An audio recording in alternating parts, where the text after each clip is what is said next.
पहले मैं तारीफ़ उस खुदा की जिसने हम सबको बनाया।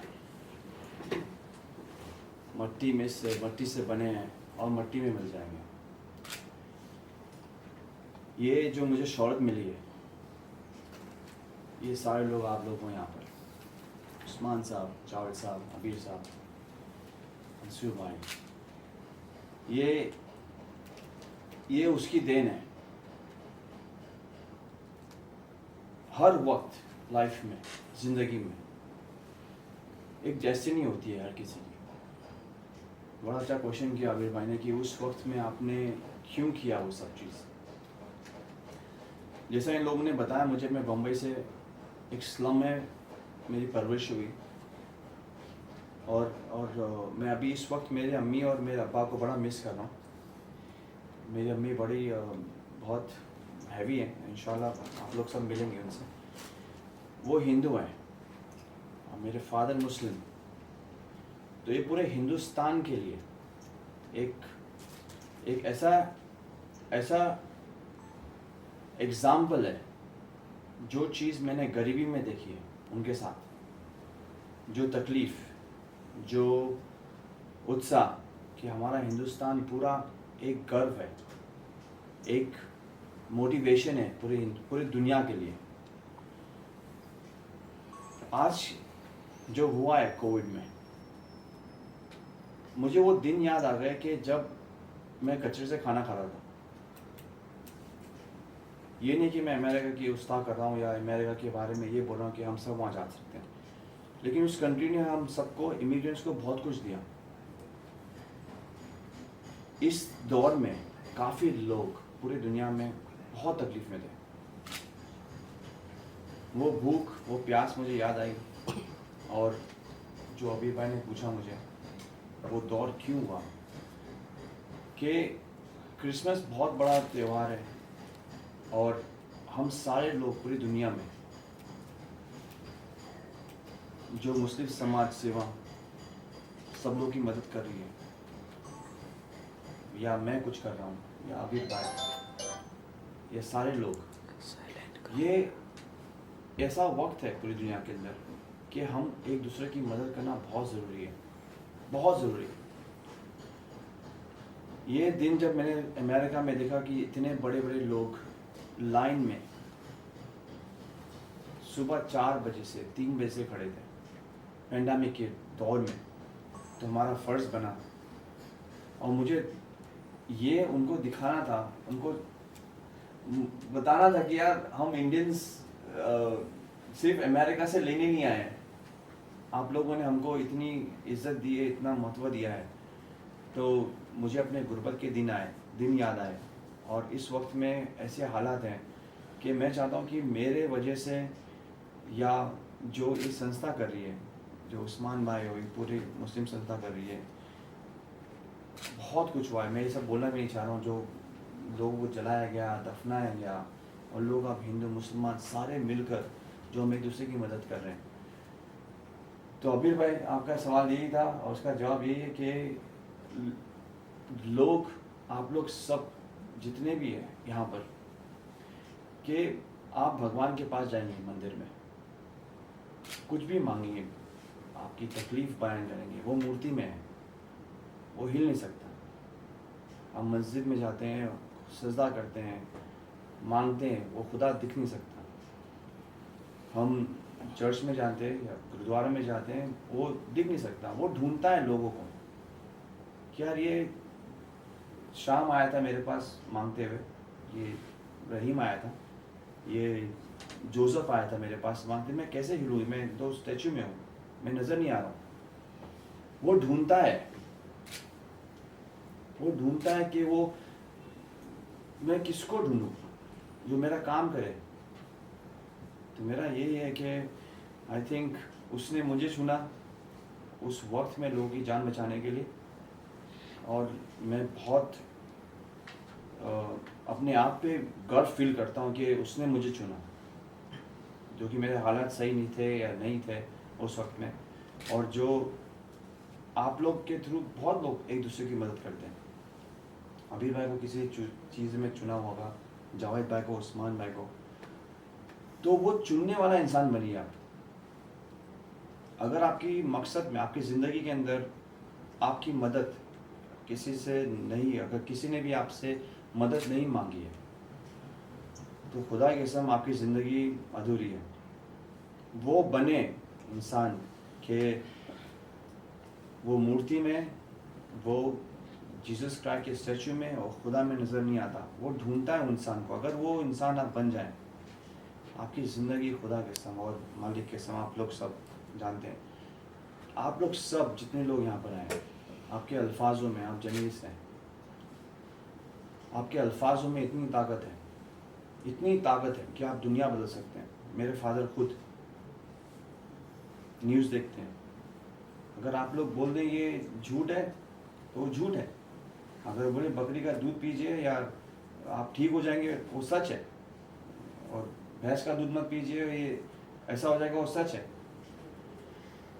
मैं आप लोग सब से, जर्नलिस्ट लोगों से, ये सिर्फ एक हाथ जोड़ के गुजारिश करता हूँ। ये पूरा इवेंट अचानक हुआ है और मैं इतना सम्मान देता हूँ इन लोगों को और इतना शुक्रगुजार हूँ आप लोगों का कि आप लोगों ने मुझे ये इतना बड़ा ओहदा दिया है। शायद मेरे वर्ड से, ये हम लोग नहीं हैं, 4 लोग यहाँ बैठे हैं, ये आप लोग सब हैं। ये जितने लोग आप यहाँ पे बैठे हैं, ये इवेंट आप लोग का है, हर जर्नलिस्ट का यहाँ पर। और मैं आप हर जर्नलिस्ट से एक ही चीज़ रिक्वेस्ट करता हूँ कि आप लोग आर्मी हो, हिंदुस्तान की आर्मी। आप आर्मी से कम नहीं हो, वो वहाँ पे लड़ते हैं। आप लोग जो बोलोगे वो मानेंगे, पूरा हिंदुस्तान मानेगा।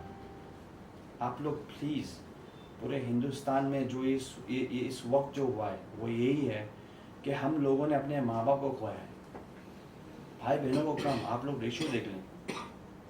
और ये मकसद है मेरा हिंदुस्तान में आने का, और हम लोग, मैं और भी कुछ काम करने की कोशिश कर रहा हूँ। ये इवेंट से मैं आप लोग से, हर जर्नलिस्ट से ये बोलता हूँ कि आज आप जब घर जाएंगे तो प्लीज़ अपने कॉन्शियस से, अपना कॉन्शियस, आपका कॉन्शियस कि आप लोग लोगों की ज़िंदगी बचा सकते हैं।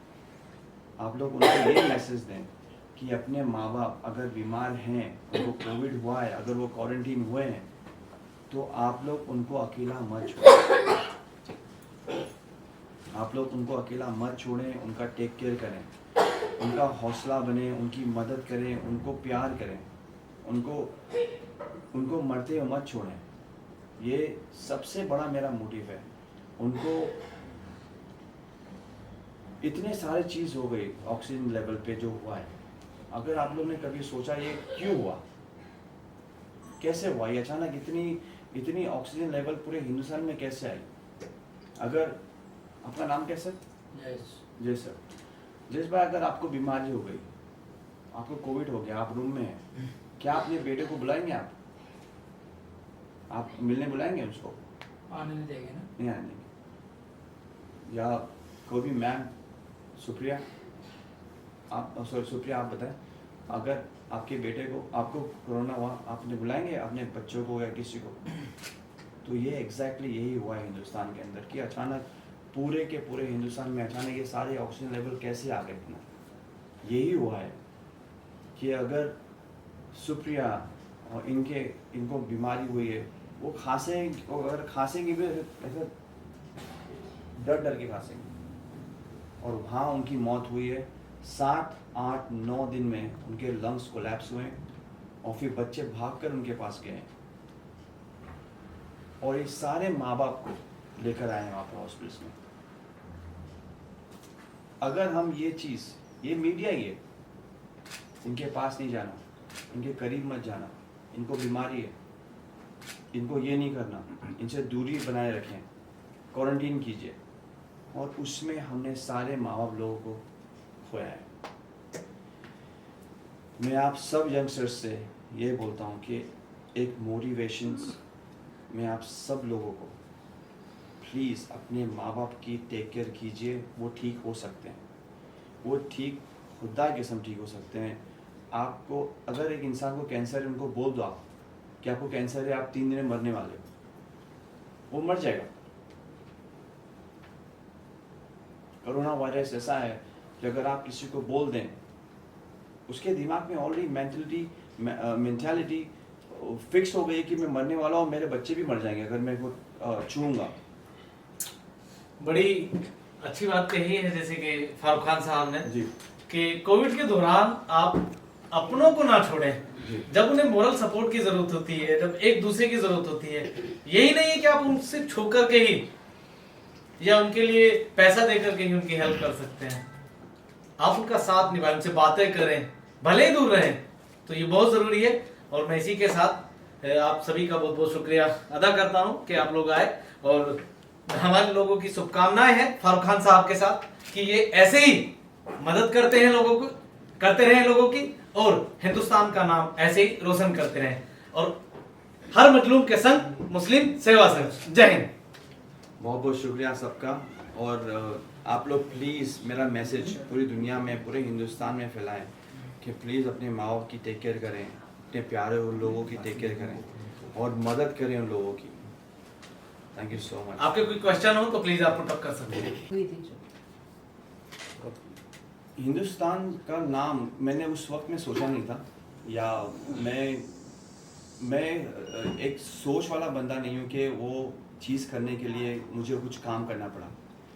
सिचुएशन जो होती है ज़िंदगी के अंदर, और मैं बहुत गरीबी से और बहुत तकलीफ़ों से पला बड़ा हूँ, और उस वक्त में एक सिचुएशन ऐसी आ गई थी कि पूरी दुनिया में आई हुई है। तो ऐसा लगता है कि उस वक्त अमेरिका ने बहुत कुछ किया हमारे लिए, हमको छत दी, हमको घर दिया, और मुझे ऐसा लगा कि यार मैं वहाँ हूँ नहीं, और हिंदुस्तान का पूरा कल्चर जो मेरे खून में है, मेरे माँ बाप में है, कि लोगों की मदद करें, लोगों को अगर तकलीफ़ में, जो मेरे फादर जो थे, जिस तरह हम लोग ने परवरिश जो उन्होंने की, वो गोली उतारते थे डॉग यार्ड में, और फिर भी बाजू वालों की मदद, और मेरे बेटा तो हमेशा मदद करना लोगों की। तो ये सारी चीज़ें देखकर, और ये सिचुएशन ऐसा आया है कि हमारे सेल्फ से हम किस तरह लोगों की मदद कर सकते हैं।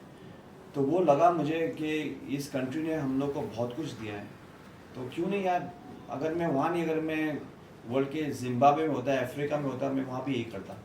तो किस तरीके से मदद की आपने? मैंने वहाँ पर खाना लेकर आया, और वहाँ पर अचानक लॉकडाउन हुआ, बहुत सॉलिड लॉकडाउन, क्योंकि I think America after China बहुत सबसे नंबर 1 पे था, और अचानक लॉकडाउन हुआ, तो खाना पीना सब कुछ आउट ऑफ स्टॉक हो गया था। तो मेरे काफ़ी जानने वाले हैं वहाँ पर, जिनके यहाँ ग्रोसरी स्टोर्स है, तो मैंने बोला यार जल्दी जल्दी सामान ले लो, सबको बांटना है। तो मैंने यार वहाँ पे फिर सारा गराज में खाना लेकर आके फेसबुक पे डालकर लोगों को खाना देना, कि वहाँ पे सबसे इम्पोर्टेंट चीज़ थी खाना। और I think that was one of the biggest thing happen in US. तो मैं सबके घरों पे जाकर डिलीवर करने लगा, जो बहुत दूर थे और जो अपाइज थे, सबसे पहले जो बुज़ुर्ग लोग थे, उनको मैं लिस्टिंग की फेसबुक के ऊपर, जो निकल नहीं सकते थे क्योंकि लॉकडाउन हो गया, कहीं नहीं निकल सकते। तो मैंने उनको सोचा कि यार हम यंग हैं, क्यों नहीं। और मुझे देखकर काफ़ी लोगों को एक मोटिवेशन मिला, और एक बहुत बड़ा इवेंट हुआ उसके बाद में, और फिर सारे लोग जुड़ने लगे। तो मेरा कहना ये है कि एक इंसान को स्टार्ट करना है, और आप लोग सब जो है ना, वो हम सबको एंकरेज कर सकते हैं। आप लोग मेरी स्टोरी हर किसी को बोल सकते हैं, जावेद भाई के साथ, उस्मान साहब के साथ, और ये सारे मोटिवेशन जो है दुनिया के अंदर, एक कैलकुलेशन होता है, और सबकी हेल्प करने के लिए हम लोग कर सकते हैं। आपने मतलब लॉकडाउन से ये सब शुरू किया, बट इसके पहले भी आप इस तरीके से काम करते थे? हाँ, मैं इससे पहले I mean it was silent. मैं जो अल्जाइमर लोग हैं वहाँ पे, जो इंडिया के, पाकिस्तान के और Americans, not lot of Americans, but जो देसी लोग बोलते हैं हम लोग, उनको छोड़ देते हैं वहाँ पर बच्चे, basically Indian Pakistani, I will be honest with you. So उनको ले जाना, उनको टेक केयर करना, उनकी याददाश्त, तो वो मेरा एक पूरा सिस्टम चल रहा था। तो मैं बहुत इन्वॉल्व था इन चीज़ों में, तो something is was already involve कि यार मैं इसमें किस तरह इन्वॉल्व होना, और ये अचानक पेंडेमिक हुआ। तो आई थिंक मैंने आपको सबसे पहले ये बोला कि वो चुनेगा आपको। फिरोज भाई, जिस तरीके से इनको आप लोगों ने ढूंढ निकाला एक जगह से, ऐसे कई सारे लोगों का जुड़ाव हुआ होगा उस समय में। कहाँ कहाँ से लोग मदद के लिए आप लोगों को ये कर रहे थे? नहीं, काफ़ी जगह से मदद आई। जैसे इन्होंने काम किया यूएस में, तो यहाँ पे भी बहुत सारे लोगों ने ऐसे काम किया, और हमारी कोशिश होती है कि समाज में ऐसे जो लोग काम करते हैं उनको एक बढ़ावा मिले, उनको उनसे और दूसरे यूथ उनसे प्रेरणा ले और ये काम को आगे बढ़ाए। ये सामाजिक काम जो इन्होंने बहुत सारे मुद्दे सामने रखे कि भाई फैमिली में कल्चर कैसा होना चाहिए। ये हमारे इंडियन कल्चर का ही नतीजा है कि यूएस में जाके इस बंदे ने इंडियन कल्चर का झंडा गाड़ा, और वहाँ पे उनके नाम से एक डे, नेशनल डे मनाया जा रहा है। ये हमारे लिए बहुत गर्व की बात है। तो हमारे यूथ हर फील्ड में, सिर्फ इसी फील्ड में नहीं, हर फील्ड में, आज आप ओलंपिक में देख रहे हो और बाकी सारी जगहों पे देख रहे हो कि इंडियन कल्चर और इंडियन पावर जो है वो बड़ी ताकत से उभर रही है। उसको कोशिश है कि उनको सम्मानित करे, उनको स्वाभिमान मिले, उनके पीछे कोई ना कोई खड़ा रहे और उनको प्रोत्साहन दिया जाए। ये हमारी एक मुस्लिम सेवा संघ की हमेशा कोशिश रही है। इससे पहले भी हमने ऐसे अवार्ड फंक्शन किए और कोशिश रहेगी कि इसके बाद में भी हम बड़े ताकत से ऐसे अवार्ड फंक्शन आने वाले टाइम में करें। और हमने भी ये सारे काम, जितने सारे काम हैं, सामाजिक काम है, उसको बढ़ावा देने का हमारा एक इंटेंशन है, हमारी एक विचारधारा है, उसको लेके हम आगे बढ़ रहे हैं। Sir last question, Usman sir, ये मुस्लिम सेवा संघ क्या है, क्या आइडियोलॉजी है इसकी? ये आइडियोलॉजी तो ऐसी है कि भाई सिर्फ सेवा का काम है, एजुकेशन का काम है, आरोग्य का काम है। इस तरह से हमारे जो है कोई कंट्रोवर्सी बगैर हम काम करते हैं।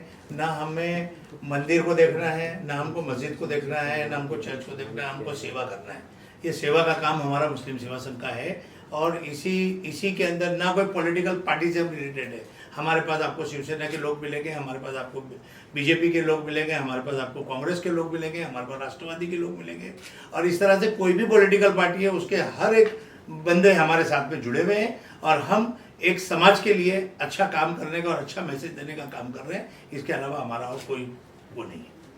अभी ऑफिस ओपनिंग के दिन से कई कॉल आ रहे हैं, लोग पूछ रहे हैं कि कैसे जुड़े मुस्लिम सेवा संघ से, क्या है, किस तरह काम कर रहा है, तो उनके लिए क्या कहना चाहेंगे? मैं उनसे कहना चाहता हूँ हमारे कार्यालय पे आ सकते हैं, हमारे नंबर है, हमारे फेसबुक पे भी है, हमारा अकाउंट भी है। आप उस पर जिस तरह से भी चाहें आप कांटेक्ट कर सकते हैं। आपकी सेवा में हमारे जावेद भाई बॉम्बे से कोई है तो कर सकते हैं, फिरोज भाई महाराष्ट्र से कर सकते हैं, राष्ट्रीय से है तो राष्ट्रीय से मुझे कांटेक्ट कर सकते हैं। हर एक के नंबर अवेलेबल है और इजी एक्सेस है। हमारे यहाँ कोई पाबंदी या कोई रुकावट किसी तरीके की नहीं। और एक बात है, आने वाले दिनों में मुस्लिम सेवा संघ मुख्यालय के यहाँ से हम एक टोल फ्री नंबर जारी करने वाले हैं, कुछ दिनों की बात है, जहाँ पे हमारे पास हर आदमी जिन को यहाँ पे इनके साथ जुड़ना है, मुझे लगता है कि हम उनके लिए भी वो एक नंबर जनरेट करेंगे और उसके थ्रू उस सेवा लोग वहाँ पे जुड़ सकते हैं, ताकि अपने अपने जहाँ पे वो रहते हैं वहाँ पे वो इससे जुड़ के कार्यक्रम आगे बढ़ा सकते हैं। तो इसी के साथ में आप लोग सबको जो हमारे फारूक साहब है, राष्ट्रीय अध्यक्ष जी है, राष्ट्रीय सचिव साहब है और अबीर खान साहब है, सबका मैं धन्यवाद करता हूँ और ये घोषित करता हूँ कि इस प्रोग्राम की समाप्ति। बहुत बहुत शुक्रिया। तो मैं आप सभी पत्रकार बंधुओं का तहे दिल से इस्तकबाल करना चाहता हूं कि आज आप हमें यहां पर कवर करने के लिए आए हैं। जैसा कि आप देख पा रहे हैं हमारे साथ में हमारे मुस्लिम सेवा संघ, जो कि आज पूरे देश में लाखों की तादाद में लोग जुड़े हुए हैं, जिससे जो कि हर जगह हर मजलूम की, हर उस व्यक्ति की मदद करता है जो मदद के काबिल है। मैं बात कर रहा हूं फिरोज मसूलदार साहब हमारे साथ है, हमारे राष्ट्रीय महासचिव माननीय उस्मान खान साहब हमारे साथ हैं और मुंबई अध्यक्ष, जो कि पूरे देश में एक बहुत ही महत्वपूर्ण शहर है, जी हाँ, उसके अध्यक्ष हैं जावेद शेख साहब हमारे साथ हैं। और आज की ये जो प्रेस कॉन्फ्रेंस हमने यहाँ पर की है, जो कि हेड ऑफिस है हमारा मुंबई में मुस्लिम सेवा संघ का, वो किस लिए की है ये मैं आप लोग को बता देना चाहता हूँ। आज एक ऐसे इंसान का हम यहाँ पर इस्तकबाल करने के लिए सब लोग इकट्ठा हुए हैं, जो कि मुंबई में जन्मा, यहां से उसने अपने बचपन की शुरुआत की, उसके बाद वो अमेरिका जाता है, दुनिया का सबसे ताकतवर मुल्क, पैसे में भी और पावर में भी। वहां वो एक ऐसा इतिहास रचता है जो आप सुनेंगे तो हर हिंदुस्तानी, हर भारतीय का जो सीना है वो गर्व से चौड़ा हो जाएगा। जी हां, एक ऐसा कारनामा उन्होंने कर दिखाया, वो भी कोविड के दौरान, जब पूरी दुनिया कोविड से लड़ रही थी, जूझ रही थी, लोग खाने के लिए परेशान थे, लोग सांसों के लिए परेशान थे, लोगों के पास अपने से अपने को छुआ नहीं जा रहा था। उस दौरान एक ऐसा युवा नौजवान एक ऐसा कारनामा करता है जो कि इतिहास के पन्नों में अपना नाम दर्ज करवा चुका है। जी हाँ, अब मैं आपको ज्यादा टाइम न लेते हुए मैं बताना चाहूंगा, उनका नाम है फारूक खान, जो कि अमेरिका के इतिहास में एक ऐसा नाम दर्ज कर पाया है कि 22 दिसंबर 2020 को उनके नाम से वहां पर एक दिन की घोषणा की गई, और वो भी उस व्यक्ति ने जो व्यक्ति हमारे देश के माननीय प्रधानमंत्री श्री नरेंद्र मोदी जी को इनवाइट करता है अमेरिका में, और हाउडी मोदी के नाम से एक प्रोग्राम करते हैं। जी हाँ, मैं बात कर रहा हूं ह्यूस्टन के मेयर की। उन्होंने ही इनको प्रोत्साहित किया, और वहां की सारी जनता उन्हें इतना दिलो जान से प्यार करती है, उन्हें इतना चाहती है कि तभी क्रिसमस डे के दिन, जो कि पूरी दुनिया मनाती है, उस दिन उन्होंने इस दिन की घोषणा की। जी हाँ, अब मैं दो शब्द हमारे राष्ट्रीय अध्यक्ष माननीय फिरोज मासूलदार साहब आए उनके बारे में। मैं अभी सभी साथियों का जो मीडिया कर्मी है उनका तहे दिल से स्वागत करता हूं मुस्लिम सेवा संघ के कार्यालय पे। आज जैसे आबिर भाई ने बताया, ये ऐतिहासिक दिन है देश के लिए भी। जैसे इन्होंने बताया कि फारूक खान साहब जो मुंबई में जन्मे, मुंबई के स्लम जो एरिया है वहाँ पे इनकी पैदाइश हुई है, और इन्होंने तरक्की करके अमेरिका पहुंचे और अमेरिका में एक इतिहास रचा जो हमारे लिए सबके लिए गर्व की बात है। वो हमारे बीच में मौजूद है। हमने आज मुस्लिम सेवा संघ ने पिछले 16 और 17 में भी आइकॉनिक अवार्ड किया था। जो नौजवान बच्चे हैं अलग अलग फील्ड में अपना इतिहास बनाते हैं, अपने नाम से देश का नाम गर्वान्वित करते हैं पूरे दुनिया भर में, ऐसे लोगों को मुस्लिम सेवा संघ बड़े ताकत से प्रोत्साहित करती है, उनको अवार्ड देके प्रोत्साहित करती है। इसी तर्ज पे हमने आज ये प्रेस कॉन्फ्रेंस रखी। मैं फारूक खान साहब को इनवाइट करता हूं यहाँ पे और उनका स्वागत करता हूं। अब मैं गुजारिश करूंगा। बहुत धन्यवाद और आप सबका बहुत बहुत इस्तेमाल हमारी तरफ से, मुस्लिम सेवा संघ की तरफ से। हमारे यहाँ जो मुस्लिम यूथ आइकॉन अवार्ड का जो चलन हमने शुरू किया था, हमारी ये मुस्लिम सेवा संघ जो है ये 2016 से हमारी इस्टेब्लिश हुई है, और इसमें सिर्फ लोगों की मजबूर, गरीब, बेसहारा लोगों की मदद करने का काम, उसके अलावा एजुकेशन पे काम करते हैं हम लोग। और हमारी जो संस्था है, ये संस्था हर जगह पे जहाँ भी ज़रूरतमंद लोग हैं उनकी सेवा करने का काम करती है, और काफ़ी कुछ काम हम लोगों ने किया भी है। और हम लोगों ने 17-18 के अंदर अवार्ड, मुस्लिम अवार्ड हमने दिया है कई लोगों को, जो बेचारे जैसे एक पैर नहीं थे बच्ची के, वो डॉक्टर बनी, उसको अवार्ड दिया है। 2 बगैर पैर के जो स्विमर था जो इंडिया लेवल पे खेला है, उसको हमने अवार्ड दिया। ऐसे कई अवार्ड हैं जो हमने दिए हैं।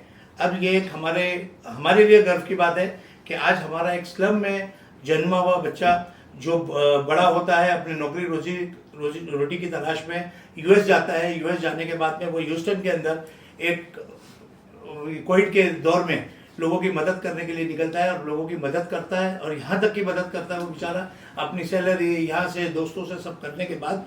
और वो मदद का मेयर वहाँ के जो सिल्वेस्टर टर्नर हैं, वो उनको 22 दिसंबर 2020 में जो है डिक्लेयर, इसका हॉलीडे डिक्लेयर किया उन्होंने। जैसे कि आप एक डे मनाया जा रहा है, नेशनल डे उनका सेलिब्रेट करते हैं। तो ये हमारे फारूक खान साहब को मैं तहे दिल से उनका शुक्रिया अदा करता हूँ, और उनको ये बोलता हूँ कि जिस तरह से आपने काम किया है, ये लोगों के लिए, यूथ लोगों के लिए एक मिसाल है। और मेरे ख्याल से हर लोग इस तरह से काम करना चाहिए और लोगों की वक्त पे मदद के लिए खड़े होना चाहिए। इसके साथ मैं अपने लफ्ज़ खत्म करता हूँ। और फारूक, मैं गुजारिश करूंगा जो हमारे मुंबई अध्यक्ष हैं, प्रोग्राम करने की कोशिश करें। इसके पीछे हमारी एक बहुत क्लियर सोच है। आने वाले दिनों में हम मुंबई नहीं, पूरे देश भर में जितने भी हमारे आइकॉन हैं जिन्होंने टैलेंटेड काम किया हुआ है, ऐसे टैलेंट को हम अपने मुस्लिम सेवा संघ के प्लेटफॉर्म से हम उनको नवाजेंगे, ताकि हमारे मुस्लिम समाज जो है, जिनके अंदर प्रोत्साहित बहुत सारे काम करते हैं, हमें लगता है कि ऐसे लोगों को हमें एनहांस करना चाहिए, उनको सम्मानित होना चाहिए, ताकि आने वाली पीढ़ी और जो करंट पीढ़ी हमारी चल रही है उसको हम सम्मान दे सकें, और हमारा देश में पूरे समाज के बीच में एक बहुत अच्छा मैसेज जाए कि मुस्लिम समाज में इतने बड़े बड़े काम हो रहे हैं। मुझे लगता है कि ये तो एक शुरुआत है। आने वाले दिनों हम इससे बड़े प्रोग्राम करेंगे और देश भर हमारे ऐसे प्रोग्राम करते जाएंगे।